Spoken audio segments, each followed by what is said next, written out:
जंगल के किनारे एक साधु बंदर का आश्रम था।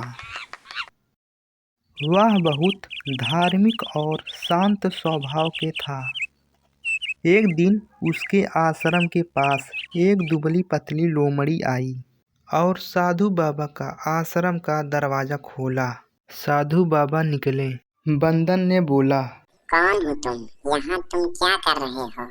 लोमड़ी बोली, मेरे माता पिता नहीं हैं, मैं जंगल में अकेली रहती हूँ। बंदर बोला, तो फिर मेरे आश्रम में रहो, मैं भी अकेला रहता हूँ, तुम्हारे साथ रहकर अच्छा लगेगा।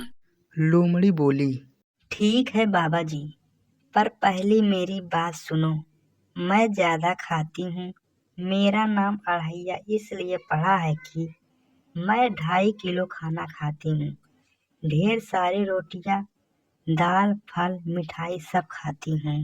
बंदर ने कहा, कोई बात नहीं, मेरे आश्रम में चाहे जो खाओ। लोमड़ी बोली, पर खाना पूरा मिलना चाहिए, नहीं तो मैं उदास हो जाऊंगी। बंदर बोला, बस एक नियम है, एकादशी के दिन कोई नहीं खाता, उस दिन उपवास होता है।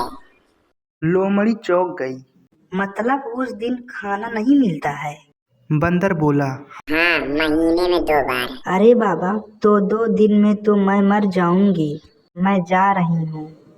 बंदर बोला, रुको अढ़ैया, तुम चाहे तो फल खा सकती हो और दूध पी सकती हो। लोमड़ी बोली। नहीं बाबा, मुझे तो 2.5 किलो रोज खाना चाहिए। बंदर बोला, ठीक है, तुम खाना खा सकती हो, लेकिन आश्रम में नहीं पकाना। लोमड़ी बोली, मुझे रसोई बनाना आता है, मैं जंगल में पकाऊंगी। बंदर बोला, ठीक है, बस एक बार खाना खाने से पहले भगवान को भोग लगाना। लोमड़ी बोली। भगवान मतलब कौन? बंदर बोला, हमारे ठाकुर जी हैं, बस तुम 2 हाथ जोड़कर प्रणाम कर लेना। लोमड़ी बोली। ठीक है बाबा जी। अगले दिन एकादशी। लोमड़ी ने जंगल में 2.5 किलो का खाना बनाया और हाथ जोड़कर बोली, गुरुदेव के ठाकुर, अब खाना खा लो। अचानक पेड़ों के बीच एक सुनहरी शेर आया। लोमड़ी बोली, तुम कौन? शेर बोला, मैं तेरे गुरु का ठाकुर हूँ। लोमड़ी बोली, बाबा तो कहते थे ठाकुर नहीं आते और तुम खुद चले आए। अरे थोड़ा मर्यादा रखो ठाकुर जी, मैं अभी ही रोटी सेक रही थी। शेर मुस्कुराया और खाना खाया चला गया। दूसरी एकादशी के दिन लोमड़ी फिर खाना बना रही थी। बोली, आज खाना मैं बनाऊंगी।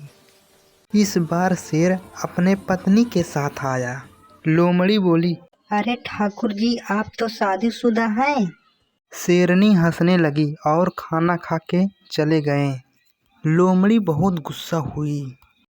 तीसरी एकादशी के दिन लोमड़ी बोली, आज 7 किलो खाना बनाऊंगी, 2 वो और 1 मैं।